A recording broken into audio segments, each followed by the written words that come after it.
Good morning, good afternoon, good evening, wherever you are, and welcome back to another episode of The Ways We Move, the podcast that highlights innovative mobility solutions. And yes, this is not our normal background, and this is because today is the third of a series of four sponsorship interviews that we have had the pleasure to do with, AeroAuto Global, a company that is in Florida, but that aims to not only build vertiports around the world, but also to have a place where you can actually see these eVTOLs, and when you can fly them, actually fly them. So we've had a few people already on the podcast. We had Sean Borman, who is the CEO and founder of the company, and we've also had Charlie Kestenbaum, who had that was a really fun interview to do because Charlie has done so many things in his life. And this one right now, the third one, is with Steve Rush, who is the CTO of the company. And Steve also brings in quite a few decades of experience, especially when it comes down to energy. And of course, energy is a big topic of mine. That's something I love to talk about. And as you will see here, we will dive more into this. So please like and subscribe if you haven't already done. And also, please share your comments. We'd like to know your understanding of what advanced air mobility is, what it will do, what are flying cars, what are air taxis, and more importantly, how will they be powered, which is something we try to talk about in here. And then if you know somebody else who might like this podcast, please share. It would be great to have other people also looking at it later. Anyway, please enjoy this podcast of the ways we've moved with Steve Rush from AeroAuto Global.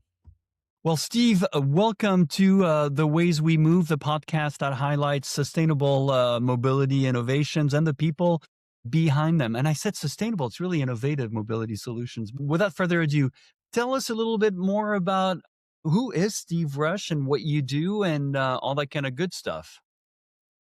Well, it's great to be here with you, Nick, and I appreciate you setting this up. So thank you very much. Steve Rush, let's see. Steve Rush started out in the aviation industry a little bit with the McCulloch Chainsaw Group way back when, which was down at where the old Tishman buildings are near LAX. And we moved the factory out from the Tishman buildings and to 11 acres under roof in Lake Havasu City, Arizona. Wow. And brought over the London Bridge. I didn't bring the bridge over, what they did, but we were building what we call gyrocopters there, along with chainsaws and all kinds of different things. So one of the first flying cars, if you will, was built by Robert P. McCulloch, our aviation entrepreneur, built the Turbo Paxton supercharger when he was a young man.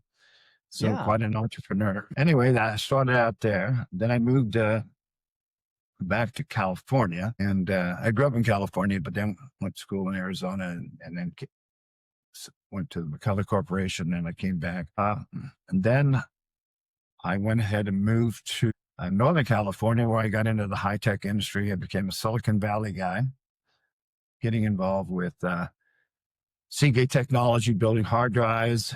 Yes, we were building love 300. Seagate. Yeah, we were building 300,000 hard drives a day. I bought a few of them. I had an IT company, so I bought a few of them. Yes, I'm sure you did. So that was a journey, and then that brought my wife and I and our son to Asia, because I was asked to go over and run some operations in Asia.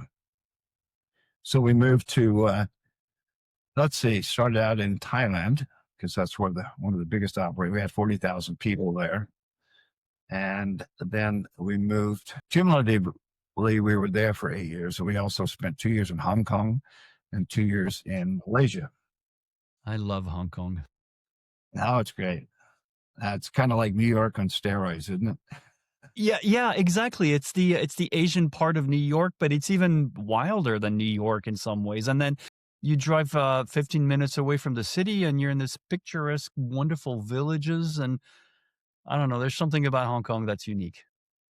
It is. And the history there is just amazing. Thinking Yeah. about back when people started, the British started off in their journey and quest, came uh, all the way down to, Yep. Malaysia. And Malaysia, the whole area. I think of Hong Kong every day because I am a pu'er fanatic and I drink pu'er every single day of my life.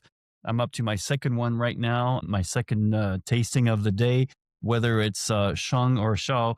I don't care. I love it. So that's why it's yeah, interesting. it's a marvelous place. We loved it there. And we still have friends, they're expats. So just marvelous. So we've been back in the US around 4 years. And we came back into the Palm Springs area. That's why I live now, Palm Springs, California, because we had some property here.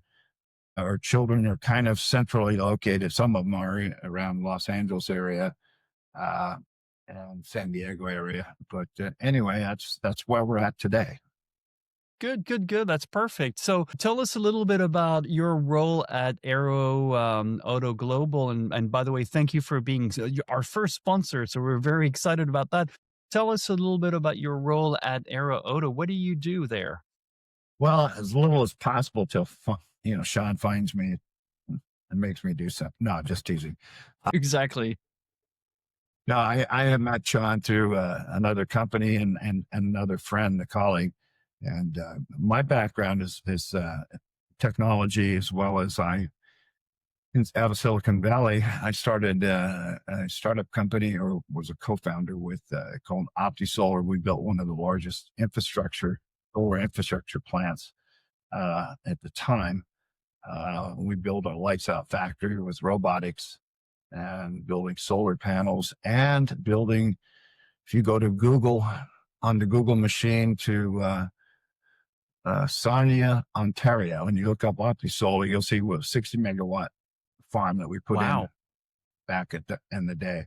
So that's my background. Some of my background is technology. And so a mutual friend connected myself up with Sean because he was starting the company, and he obviously knew that building energy and low cost energy technologies was imperative to the success of the AEM industry. So that's how we got connected. And I decided to leave the company that I was at the time, which was also energy management systems company, and joined Sean about, it's almost been a year now. Yeah, almost a year ago. That's correct. Yeah.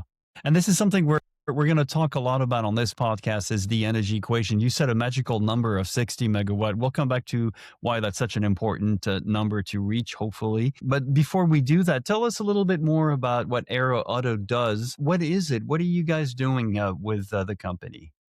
Well, so advanced air mobility, you know, isn't waiting on one aircraft to save the day. It's waiting on physical infrastructure, energy, and operational solutions needed to make safe flight. And so what we do is we make AM deployable, not theoretical.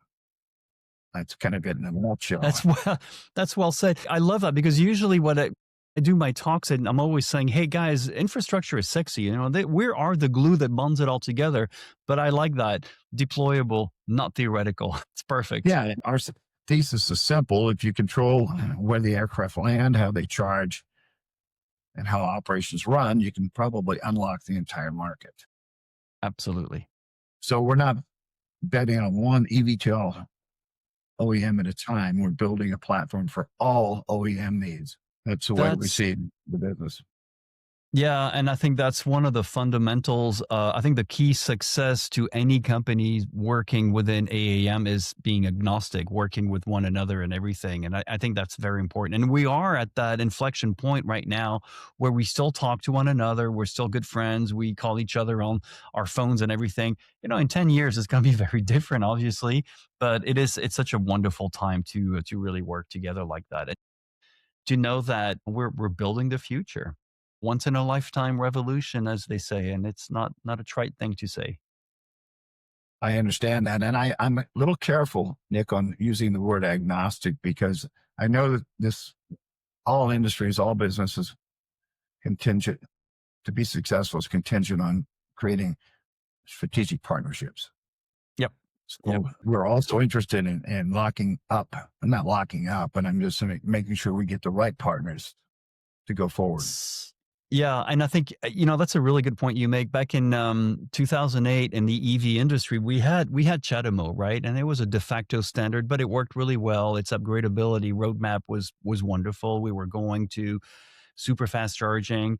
And then all of a sudden, Tesla comes along with theirs, which I thought, okay, well, it's kind of like, Apple. It's kind of like Joby. They want to work in their corner. That's totally fine. But then all of a sudden, Bosch comes in and says, no, we need another standard. Didn't really need it. But then we have CCS. And this sort of lack of interoperability at the time, I think it really slowed us down easily 3 to 5 years. And today, when I look at the adoption level of EVs, maybe even 10 years, because people right around 2011, 2012, we're saying, well, I'm not sure if I'm going to buy that car because it has CHAdeMO and now we're going to CCS, or I'm not sure because I don't know if CCS is going to make it. And it really started. And then you could get, by the way, adapters at the time, but the very first ones were horribly expensive, like $800, $400. Then they went down.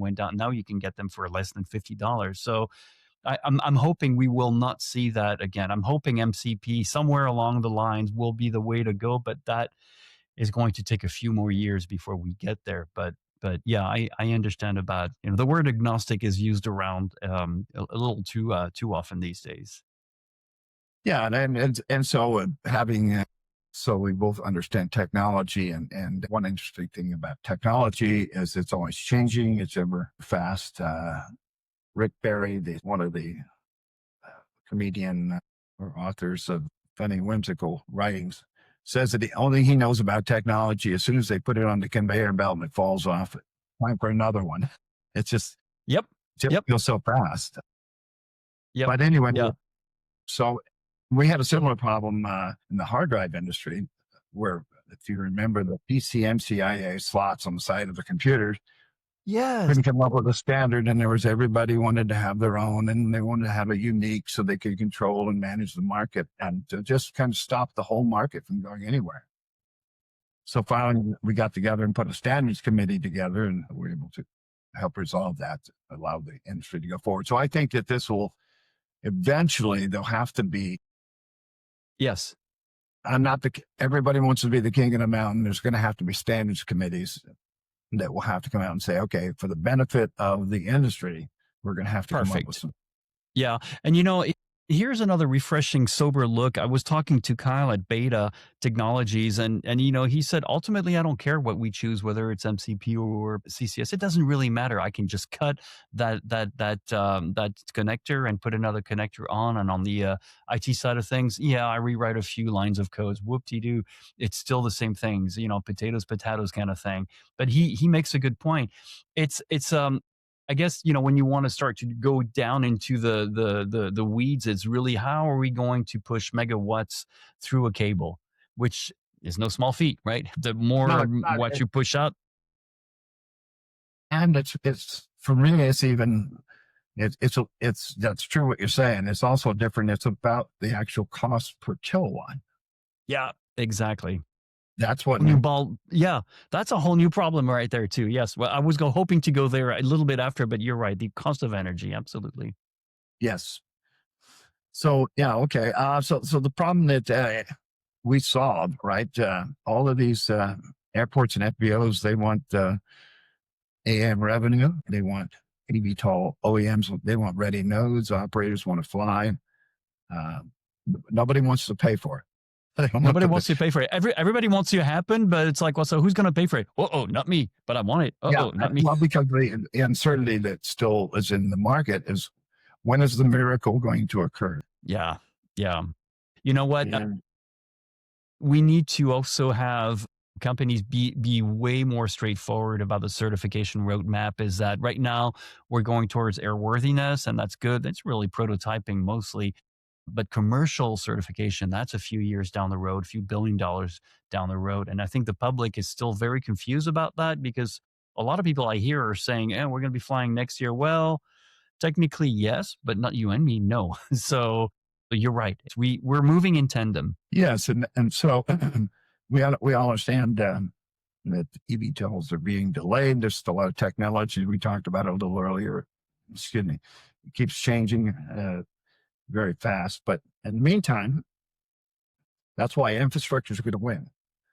Yes, As a market always. leader. So Vertiport's energy as a service, drones, cargo, emergency missions, and then Absolutely. passenger eVTOL ramps. So, but for the most part, the things that we're involved in infrastructure are pretty tried and true technologies. Yeah, that's a really good point you make because when you look at the aircraft, I mean, the plethora of different designs out there is really, it's all inspiring, right? But when it comes to infrastructure, we're not reinventing the wheel. In fact, EB 105 A is pretty much using a lot of what we have on the heliport side of things, helipad side of things. We're just making it available for heavier electrically driven aircraft. So yeah, you're right. We're not reinventing the wheel. And I really like that idea. It's a very different story for tilt wings and tilt rotors and battery control systems, BMS systems. The FAA has a hard time, rightfully so, switching over from pistons and turbines to that. But on our side, you know what? A 500-foot runway is perfect for eSTOL's operations, even eVTOL operations within. That we already know how to do it. The military have been working on that since, well, I've been using them since the 80s. There was an AC from the FAA on STOL ports in the 70s. We're not reinventing the wheel. We're adapting it, and that's where the hard work is happening right now, right under the public scrutiny level. No, you're absolutely right. In fact, I come from a long line of aviation expertise in my family. My father helped develop the flying wing at Northrop, Yeah. Yep. which later became evolved into the B1 and B. Yeah. Wow. And my brother worked on the XR-70, and I built helicopters. So anyway, Yep. but as you say, the technology that we're working on the infrastructure side, I mean, there's going to be software changes, but the hardware itself is pretty much well known. Yeah. Yeah, it is. Yeah, and you're right because really what we're working up against is not so much technological problems, it's more of how do we make that happen? Like I was saying before, when you have, 1,000 volts, 1,000 watts to put into an aircraft, really the biggest problem we have is what will that cable look like? How will it be handled? And you have to take into consideration, well, Fargo in the middle of winter, Tucson in the middle of summer, how is it going to be wearing gloves and having to tap on things and putting those big blocks up there? And there are always tons of solutions. I've seen aircraft that have 6 different, ports and everything. Well, that's one solution. I think, yeah, the problem is not so much the technology, it's adapting it and how does it look like in a concrete, almost ergonomic way, I guess. I guess that's the better way I could put it. Yeah, that's correct. If I look at energy, if we Oh, and before, well, yes, that's a big one. That's the real big topic right there. well, let me come back to that. So I'll continue a little bit more on what we're doing. So we are building eco-friendly productized. We have an eco-friendly productized blueprint that we use for building infrastructure, which means we want to have repeatable templates where we build eco-friendly Yes. hubs, stops, nodes, quarters, pads. Uh, Repeatability means for us the ability to create predictable schedules, predictable costs, and faster approvals. So, and how to scale that beyond just one showcase, one location. And so that's a little bit where my background comes into play also because of the fact that I've been able to scale. We used to launch at Seagate 10 drives a year, and we took them from a small development cycle. And by the way, the life cycle of a hard drive is about the life of the fruit fly because every year it changes. Yes. Right? So it's a Yes, absolutely. rapid change. The hardware was the same, was basically the software changes and the flying heights. But I use that analogy because that's what we're doing at AeroAuto is that we want to go ahead and develop a process, or for those in Canada, process that is predictable, repeatable, and scalable. And we meet a certain sigma and can compress that down. So we know, and our customer knows, which is even more important, that whatever we build and put in the field, if we build it in the factory and put it in the field, it's going to be tested and repeatable every time for them so that they can improve their operational capabilities and generate revenue from day one when they move into one of our vertiports. Absolutely. Absolutely. And I think that's the key fundamental, especially as we're moving through a lot of unknowns, is how do we get a base and how do we use that base repeatedly on a small vertistop level all the way up to multi-port levels. And I think you guys are definitely on the right road with that. Well, yeah, what do the FBOs out of this get? What we're offering them is, they can get new revenue streams without having to spend all this capex needed to build the stack themselves. We build it. We bring Yes. in the technologies, we bring in the resources, and it's a complete turnkey system ready to go for them, so they can stay focused on their operations and not construction. Yes. And I think you bring up a really interesting point here because there is a divergence in the industry, and it always happens like that, with the disruptive technologies. Everybody wants to do things a little differently and everything. There are a lot of companies out there who think that they will have to reinvent everything on their own. And there are companies like yours who say, hey, we already have the blueprint. We already have the platform. It's scalable. You don't need to reinvent that wheel. It works whether you're an FBO, you're an airport, or you just want to start your own network of vertiports. It's going to be interesting to see how all of this meshes together coherently. I believe it's definitely going to be a hybrid approach, but I think you guys are well positioned to offer, an easy platform to grow and expand with. Well, I appreciate that. And what the problem we're solving is that, again, it's back to the infrastructure. So, and the more planes that are in the air or more vehicles that are in the air, the more infrastructure we have, the faster this industry is going to grow. If people are Exactly. in siloed mode, if you will, Yeah. I think it's going to make it Yeah. more challenging to grow the industry as fast as everyone would like to see it grow. Yeah, and that goes back to what we were saying in the beginning. We're still talking to one another. We're still working with one another. I think one of the highlights I wrote my 2025 a year wrap up was, I think, one of the greatest success stories this year, and there were many of them, but was eVair Mobility buying Beta Technologies propeller. And I thought this is the first time you have an OEM and AAM in the AAM industry that buys from another startup. And that's that kind of competition, that co-opetition, I guess we should call it, that we need to see more and more of. And we are seeing it. I mean, behind the screens and behind our articles, we all talk to one another. It'll be different in 10 years, I'm sure. But right now, we're definitely seeing a lot of reaching out across the aisle. So it's exciting to see that, indeed. It is. And so I break down our business model into 4 pillars. And that first one is, of course, the infrastructure itself, the physical infrastructure, the pads, the terminals, those type of hard assets. The second one is charging, fast charging. So that's the second. Yes. Yes.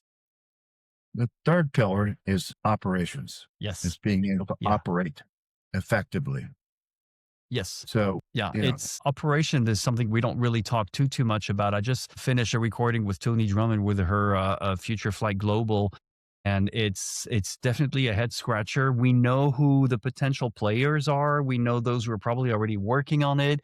But truly, to this day, I think FFG is the only company out there that is truly positioned as not only an operator, but has already put down money on these aircraft. So I think you're right. That's operation is something that we need to, and I'm sure we will hear a lot more about operations this coming year, 2026.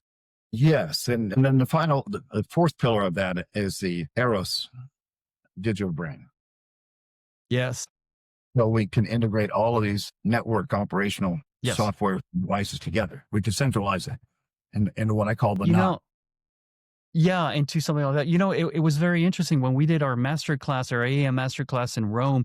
We got invited to go and see the international airport's nervous central system, and it was really amazing because these guys not only they have a brand new system. I think it's one of the latest ones in Europe, but you could track everything, virtually everything. So it was a real digital twin, right down to which suitcase was where, right down to what was the state of this aircraft and blah, blah, blah, and all that good stuff.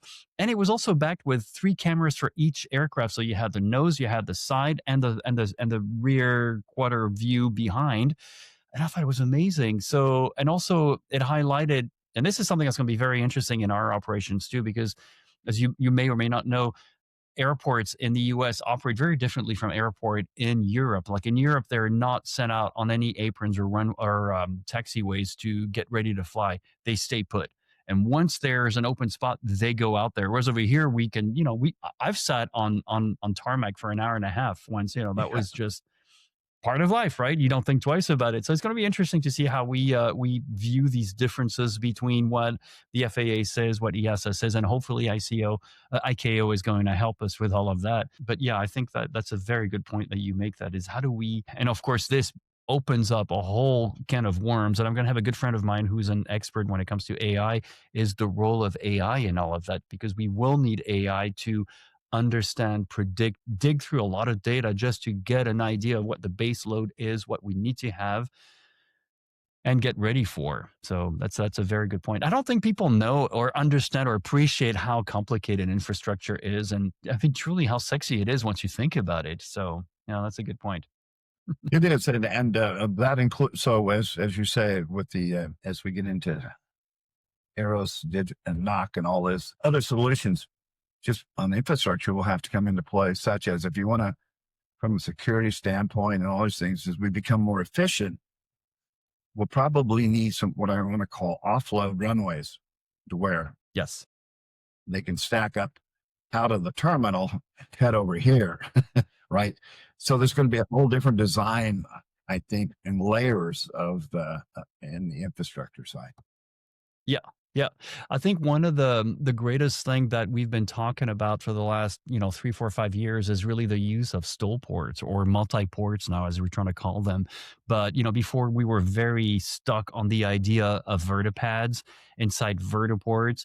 But, the financial aspect of it is really, it's hard to make financial sense of just a vertiport only, unless it uses a lot of different types of traffics in it. It's got to use eSTOLs, eCTOLs, regular helicopters, regular airplanes. So one of the things that we were talking with, and by the way, we got some really good news coming up on that one with Electra, is, give yourself a 500-foot runway, and well, you can have eSTOLs landing, you can have small eCTOLs land, and you can have roughly 3 vertipads inside of that, the middle one having a FATO yay big, so that when those 40 seaters do come along, they'll be able to land in there. And then you have that dual use runway that is both for eVTOLs and regular airplanes. So I think it's good that we're finally getting into that, because that makes financial sense. That we can go up to airports, and airports can go, oh yeah, we do have a small strip here. Oh yes, we do have enough space here. Warehouses, they have enough for a 500-foot runway. And think of those last minute deliveries, those, I don't know, electric motor went berserk, and they need a brand new one for their distribution centers and things like that. So I think that really is the key going forward. No, I agree with you 100%. In fact, that's part of our business strategy, is to look at, before we look at greenfields, we look at existing infrastructure in airports where the assets and the capital can be used, so that we reduce the cost of development costs, and even the resources can be redeployed. Because let's talk about time to market, Yes. which is critical to everyone in this industry. So as people keep tinkering with their aircraft to get them certified, and or they think they're going to have a better widget or whatever, at some point in time, what is that old game they used to roll the dice, and it was payday or whatever. Yes. Yeah. Your investors at some point in time are going to say, when are we going to make money? So Yeah, and they did. yes. Wow. Yeah. And so having the infrastructure ready to go for them, and helping them avoid the FBOs, avoid the CapEx and all that, again, allows them to go ahead and concentrate on, and the OEMs getting their aircraft ready to fly, get them certified, get them out there on the ground, and get them launched. That's the Yep. important, and we got to get there. Yep. We got to get there fast, right? That's Yep. but Yep. safely, but not just throw things against the wall. But Yes. once that volume gets running, and there's going to even be more changes. But let's get something in the air and get some revenue going, and having an airport. If we modify that and using those existing assets, that'll get us there Right. faster. Yeah. It's true. There are only a handful of companies, well, up until a few months ago, actually, but you are one of them. Leo Flight is one of them that actually, I know you're purchasing your own airport right now. That is the smartest thing you need to do, because that's exactly how you can get to show everybody how to do it and what it's going to look like. Now we know that Archer and Joby are doing the same thing, or have done more or less the same thing, but it's good to see everybody going in that direction, because we need very tangible things. And for us on the education side and the communication side, I think we can always go, well, look at what these guys are doing there. That's working. That's what they're preparing. So there you go. I think that's a very good plan.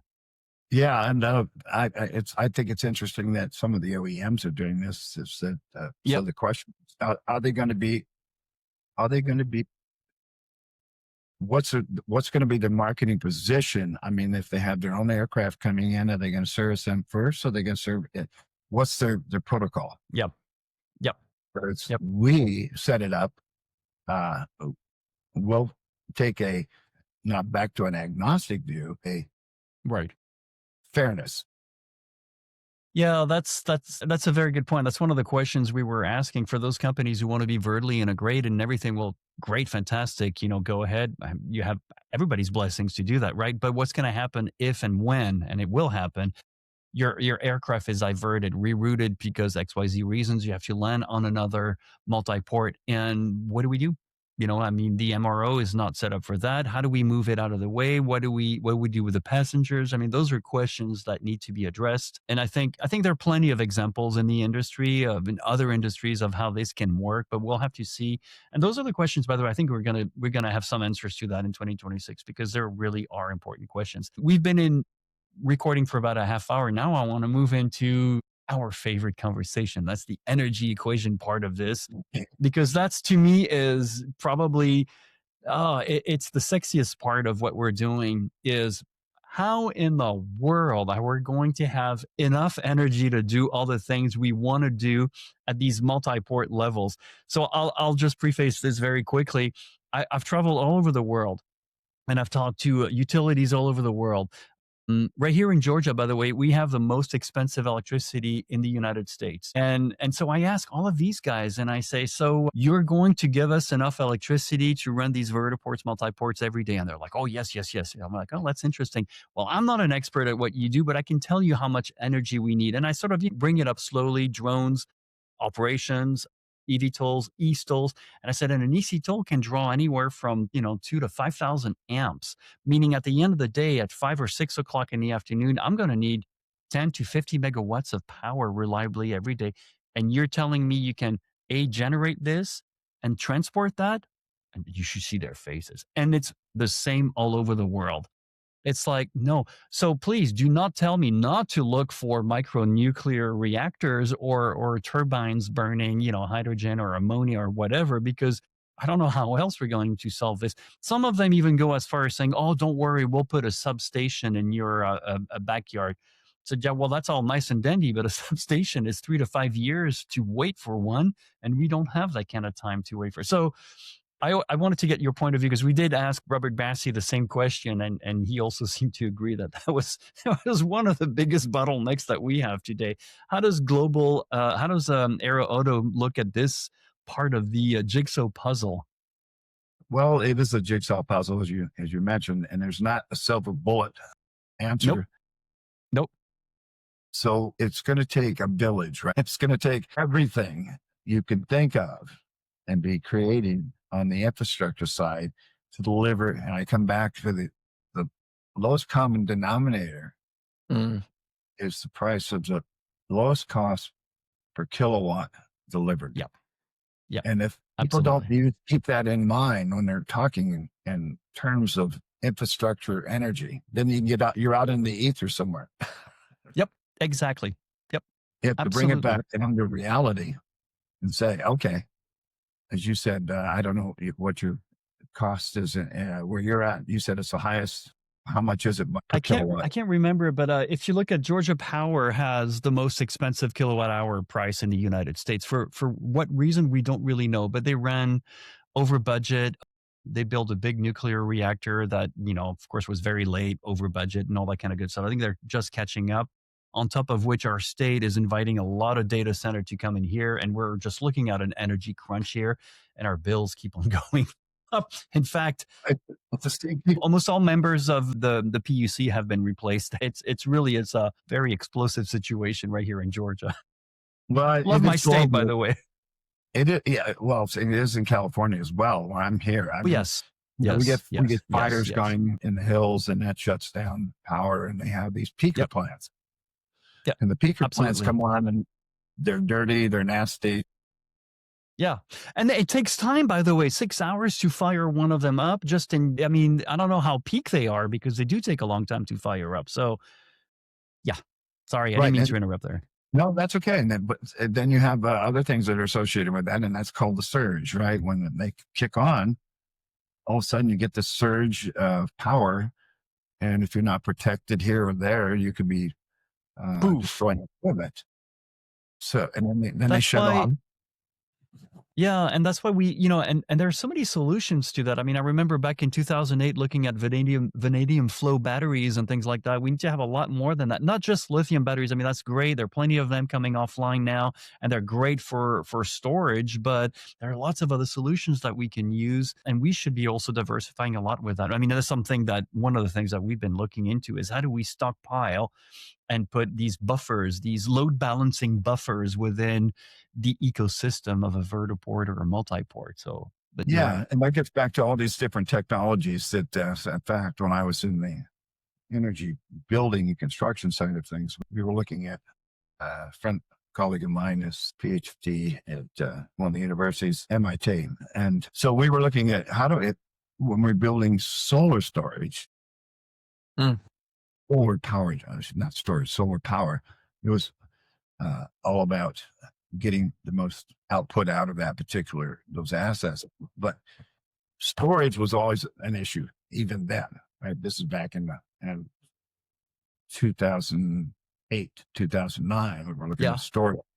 Yeah. Various things we were looking at that point in time. One of them was pumping as the solar running compressors and pumping air down into the ground into old mine shafts or building Yes. gas to get I compressed air. remember.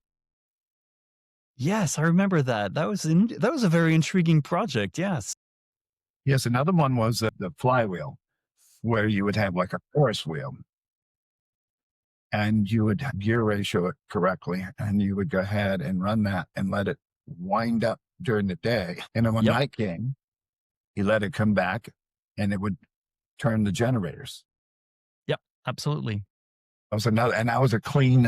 These are clean ways of doing it. The other one was repumped hydro. Yeah, repump hydro, another same ideal. So, use that energy during the day, and at night use the energy backwards, and just like wave motions. It's perfect. Makes Yes, perfect if you sense. could pump it up, and if you have hills or mountains, you could pump the water up, build a dam, and then let the water out and come through the generators.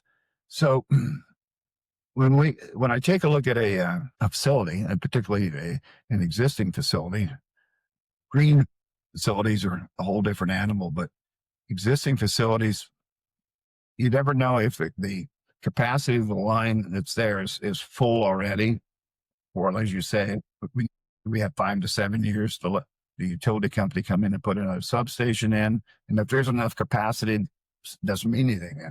There's enough substation going in.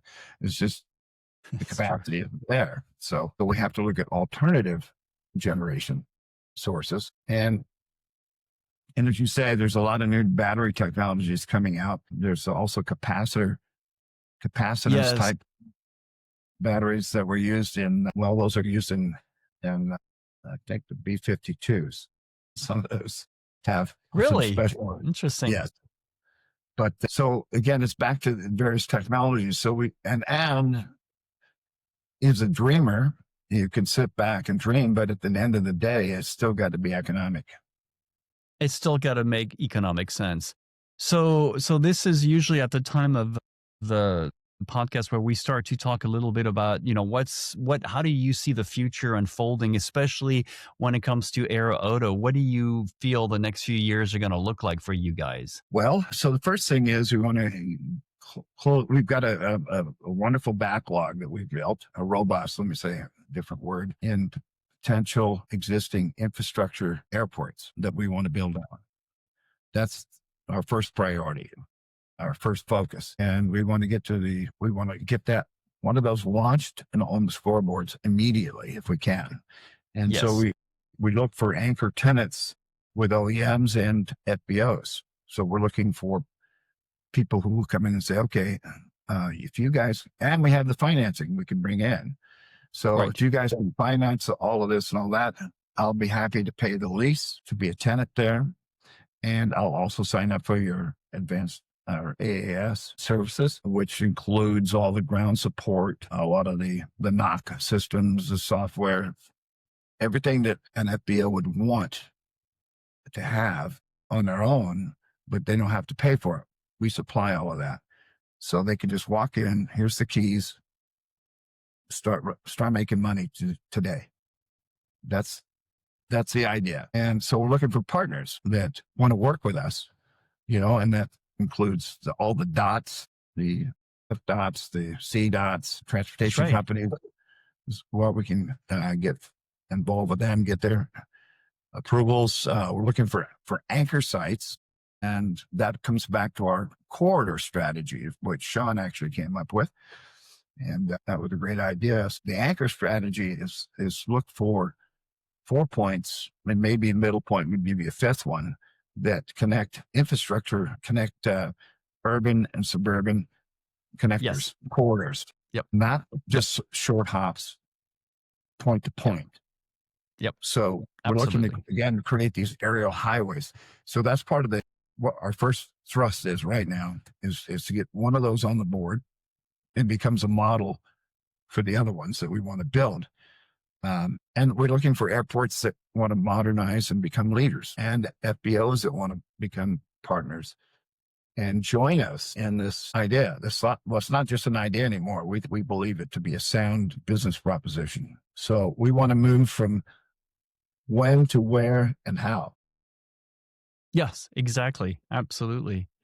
I mean, and you said it really well. I mean, that is the one of the potentials of advanced air mobility, something that was thought out already back as far back as the 1950s with urban air mobility is connect the dots, connect all of these urban suburban spots, not necessarily through hub and spokes. I mean, although that will continue to work for the foreseeable future, but I think SkyDrive this year did something fantastic is to start working with metro lines, start working with metro companies, with rail companies on getting people over from one side to the other. And then, of course, railroads after that, that's next.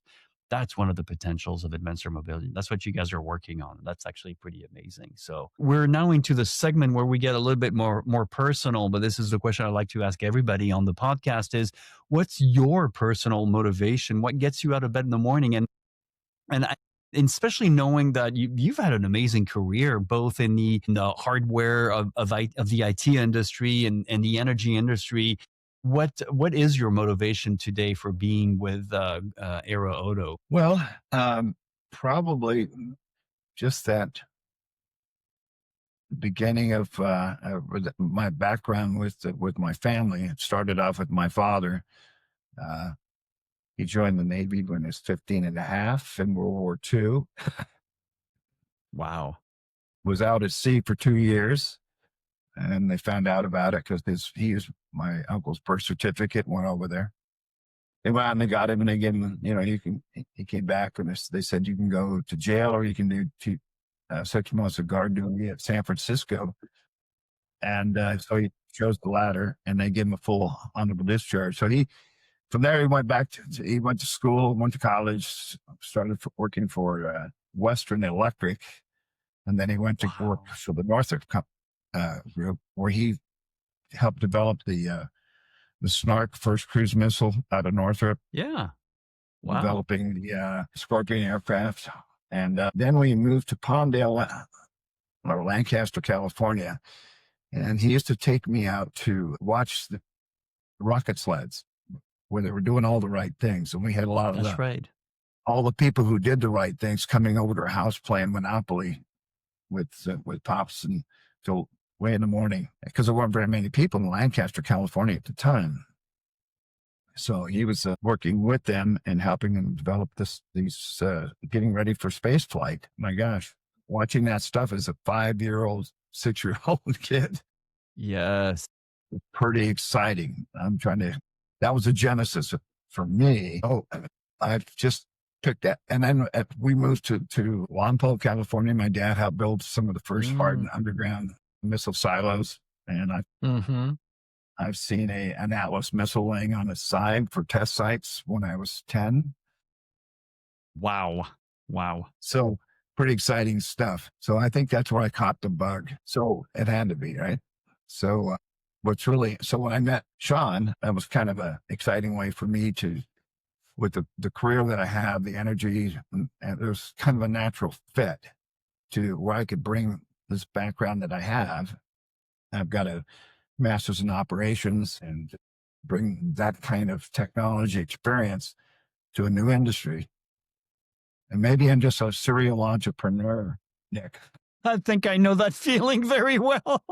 It's a disease and there's nothing we can do about it. Yeah. No, my wife hates it, but right. What's new to me today, dear? So, but no, it's exciting. It's exciting to me. And so that's what gets my juices flowing, and that I can solve a problem. I love solving problems. Yes. And I think I've got the background to scale this, not only short term, but long term. Absolutely. And I think that sums it up really well. I think, especially given your background, your professional background, you definitely you have what it takes. So, Steve, thank you for being on this podcast. It's an important podcast for us. It's sponsored by AeroAuto Global, and we're excited to have you guys as our first sponsors. It makes things way easier for us.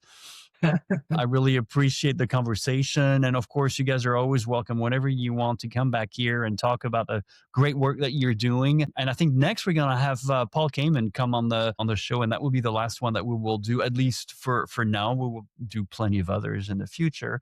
But I wanted to thank you for being with us today. Any final words that you want people to walk away from with today after everything that we've spoken about? Well, I'll leave with some words I said a little early. The winners are going to be the ones who build the infrastructure and operating systems first in the industry. Yeah. So absolutely.